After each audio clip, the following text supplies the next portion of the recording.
The day Saitama stopped joking, the sky turned silent, the monster stopped roaring, and every hero realized the world had just lost its greatest safety net.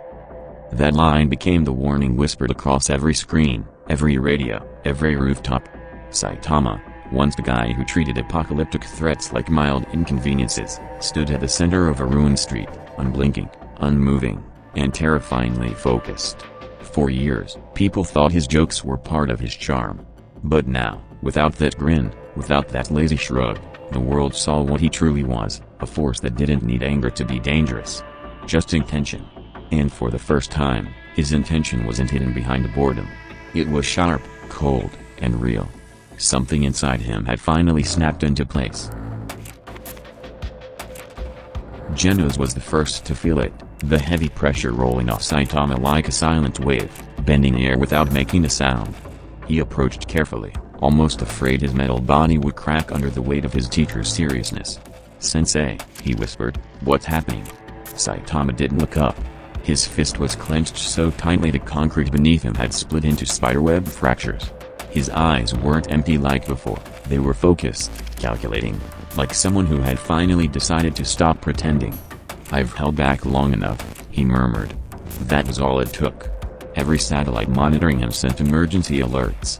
The Hero Association went into lockdown. Something ancient inside Saitama had awakened, and nobody knew if the world could survive it.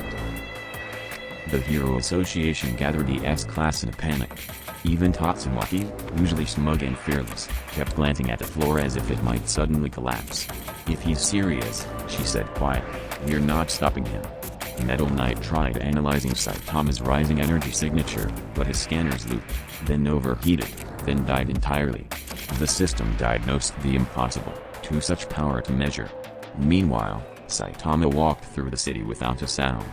Windows cracked. Birds fell out of the sky, stunned by the invisible pressure.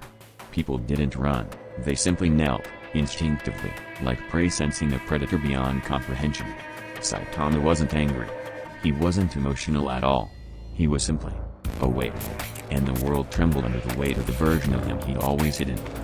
The turning point came when a new threat descended, a cosmic entity known as the Balance Warden, summoned not by destruction, but by the imbalance Saitama's seriousness caused.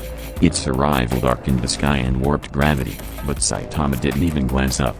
The Warden spoke with a voice that echoed through oceans and mountains. "Your awakening destabilizes existence.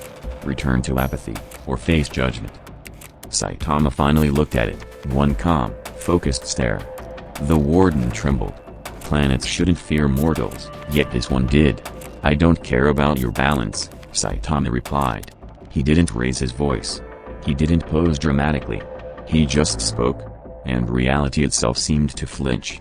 That was when everyone understood. Saitama didn't become serious to fight. He became serious because he was done being ignored. The Warden attacked first, unleashing a dimensional bind strong enough to trap collapsing suns. It wrapped around Saitama's body like chains of solid light. Heroes gasped. Genos screamed. But Saitama didn't struggle. He didn't even blink. The chains shattered, not from force, but from Saitama deciding they shouldn't exist. Reality bent around the decision. The Warden staggered back, its cosmic armor cracking. "Impossible," it whispered. But Saitama stepped forward, each footstep rewriting gravity beneath him. "Nothing's impossible," he said softly. "Just boring." That sentence spread across social media like a shockwave. The strongest being in the universe wasn't fighting harder. He was simply done holding back. And the universe itself seemed terrified of what that meant. Genos pushed through the trembling heroes, refusing to let fear stop him. "Sensei, please. Talk to me. This isn't like you." Saitama looked at him, really looked, and for a moment Genos thought he saw sadness. "I'm tired," Saitama said. "Not physically. Not emotionally. Tired of pretending he was a joke. Tired of living in a world where nothing challenged him. Tired of victories that meant nothing." His seriousness wasn't rage, it was clarity. A man realizing he'd been living life on mute, and finally turning the volume up. "I'm done hiding what I am," he said. Genos understood, and for the first time, he feared not for himself, but for the universe that would stand in Saitama's path. The Warden, wounded and terrified, summoned a council of Cosmic Arbiters, beings who governed existence itself. They surrounded Earth in rings of blinding light. Oceans parted. Volcanoes awakened. Birds flew backwards. Humanity watched helplessly as reality twisted to accommodate the arrival of beings who shaped destiny. Yet when Saitama raised his head, their light dimmed. "This world belongs to us," the Arbiters declared. "Your power threatens every timeline." Saitama shrugged. "Then fix it." The Arbiters attacked in unison, bending probability, time, and causality. But Saitama moved once, just once, and everything froze. Light, sound, motion, time, even thought. The Arbiters realized too late, they weren't fighting a man. They were fighting a contradiction that reality couldn't contain. With a single gesture, Saitama released them from their frozen state. They fell to their knees, not from pain, but from understanding. They weren't superior. They weren't cosmic rulers. They were spectators in a universe where Saitama existed. "Leave," he said calmly. And they did, vanishing across dimensions without looking back. The air grew quiet again, but not peaceful. The world felt too small for the seriousness Saitama carried, like a container straining around its contents. Genos approached him slowly. "What now?" he asked. Saitama looked at the horizon, his expression unreadable. "I don't know," he said. But pretending to be weak was never going to work forever. News of Saitama's awakening spread beyond Earth. Alien warlords cancelled invasions. Monster cells stopped evolving. Even ancient dormant gods stirred uneasily. Saitama sat on a rooftop, legs dangling over the edge, staring at the moon. For once, he wasn't thinking about grocery sales or missed coupons. He was thinking about purpose, a word he always avoided. "Maybe this world is too small," he muttered. Blast appeared behind him. "If you leave," Blast warned, "you'll shake the universe." Saitama shrugged. "It'll survive."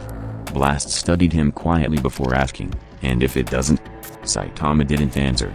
Because deep down, he didn't know. And for the first time, uncertainty didn't bore him, it intrigued him. When dawn rose, Saitama stood with a stillness that made even the sunlight hesitate. The world held its breath. Heroes watched from a distance. Monsters hid underground. Cosmic entities spied from dimensions away. Saitama wasn't just the strongest anymore, he was awake. Fully aware of his place in existence, and no longer pretending to be human level. He took one step, and the wind shifted direction. Not dramatically, just enough to remind the planet who its real apex was.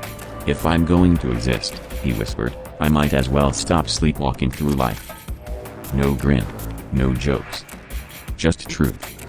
And the universe realized something horrifying yet inevitable. A serious Saitama wasn't a hero. He was a reality that everything else had to survive.